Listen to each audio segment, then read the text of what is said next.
तो दोस्तों, क्या आप भी समय को यूं ही बर्बाद कर रहे हैं?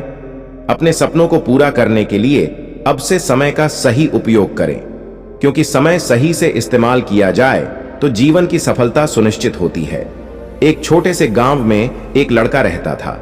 वह बहुत ज्यादा आलसी था और हर काम को टाल देता था। उसकी यह आदत थी कि वह जरूरी काम हमेशा देर से करता था और इस वजह से वह अपनी पढ़ाई और जिंदगी के दूसरे मामलों में पीछे रह गया था। उसके घर वाले और टीचर्स उसे बार बार समझाते थे कि अपने समय की कदर करो, लेकिन वह उनकी बात नहीं मानता था। उसे अपने फ्यूचर की बिल्कुल चिंता नहीं थी और वह अपना समय बेकार चीजों में जाया करता रहता था। एक दिन उसके गांव में एक बुद्धिमान आदमी आए। वह अपनी समझ और ज्ञान के लिए मशहूर थे। बहुत सारे लोग उनसे मिलना चाहते थे, उनसे कुछ सीखना चाहते थे। वह लड़का भी उनसे मिलने गया और सोच रहा था कि शायद वह बुद्धिमान आदमी उसे कुछ ऐसे टिप्स दे देंगे जिससे वह अपने दोस्तों से आगे निकल सके। जब उसकी बारी आई तो उसने बुद्धिमान आदमी के पास जाकर कहा, कृपया मेरी मदद करें।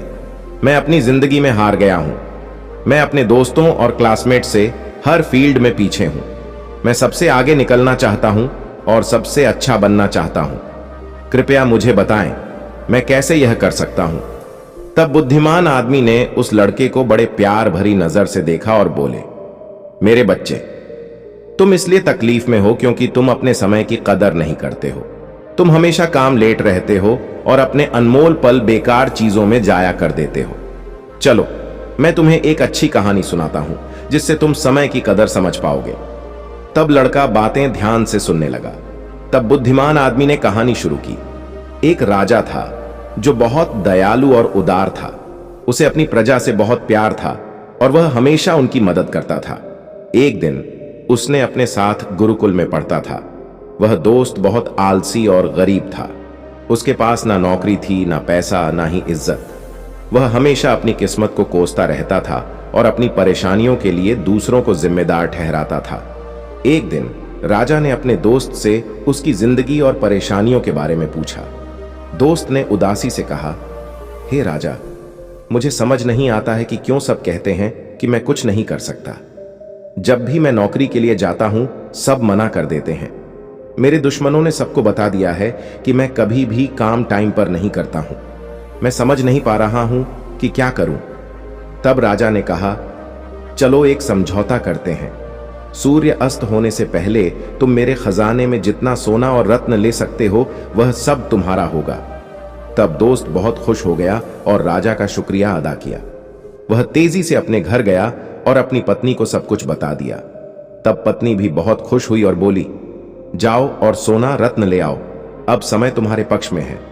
दोस्त बोला, अभी नहीं जा सकता हूं, मुझे भूख लगी है, पहले खाना दो। तब पत्नी ने जल्दी से खाना बनाया और उसे परोस दिया। उसने आराम से खाना खाया। सोच रहा था कि उसके पास खजाना लेने के लिए बहुत समय है। खाना खत्म करने के बाद उसको नींद आने लगी और बोला, मैं सो लेता हूं, खजाना लेने बाद में जाऊंगा। वह अपने बिस्तर पर गया और आंखें बंद कर लीं। उसने सोचा कि वह थोड़ी देर सोएगा, लेकिन वह 2 घंटे तक सोया रहा। जब उसकी नींद खुली तो दोपहर हो चुकी थी। उसने कुछ बोरियां उठाईं और राजा के खजाने की तरफ चल पड़ा। रास्ते में धूप तेजी से चमक रही थी और उसे गर्मी लग रही थी। उसने सोचा कि थोड़ा पेड़ के नीचे आराम कर लेता हूं, फिर आगे बढ़ता हूं। वह पेड़ के नीचे बैठा जहां हल्की हवा चल रही थी और मौसम सुहाना था। जैसे ही वह बैठा और फिर से सो गया, वह 5 घंटे तक और सोया रहा। जब उसकी नींद खुली तो शाम हो चुकी थी और सूर्य अस्त होने वाला था। वह जल्दी से उठकर दौड़ता हुआ राजा के महल की तरफ गया, लेकिन देर हो चुकी थी। सूर्य अस्त हो चुका था और महल के गेट बंद हो चुके थे। आलसी वहीं निराश खड़ा रह गया। उसने अपना मौका खो दिया था। तब बुद्धिमान आदमी ने कहानी खत्म की और उस लड़के की तरफ देखा। वह लड़का चुप था। उसने अपनी गलती समझ ली थी और उसे अपने ऊपर शर्म आ रही थी। उसने बुद्धिमान आदमी का शुक्रिया अदा किया और अपने तरीके बदलने की कसम खाई। उसने समझ लिया कि समय अनमोल है और इसे जाया नहीं करना चाहिए। वह घर वापस गया और अपने लक्ष्य के लिए मेहनत करने लगा। उसने टालना बंद कर दिया और ज्यादा उत्पादक बन गया। उसने अपने दोस्तों और परिवार में इज्जत और खुशी पाई। तो कभी आलसी और टालने वाले ना बनो, वरना एक दिन तुम भी उस आलसी आदमी की तरह पछताओगे जो सूर्य अस्त होने से पहले महल नहीं पहुंच पाया। इसीलिए हमेशा अपने समय का सही उपयोग करो, अपने परिवार और दोस्तों के साथ छोटे पल का मजा लो। ऐसा करने से तुम अपने सपने और लक्ष्य हासिल कर पाओगे और एक संतुष्ट और पूर्ण जिंदगी जी पाओगे। तो दोस्तों, यह कहानी आपको कैसी लगी मुझे कमेंट बॉक्स में बताएं और अपने खास मित्रों के साथ शेयर करें।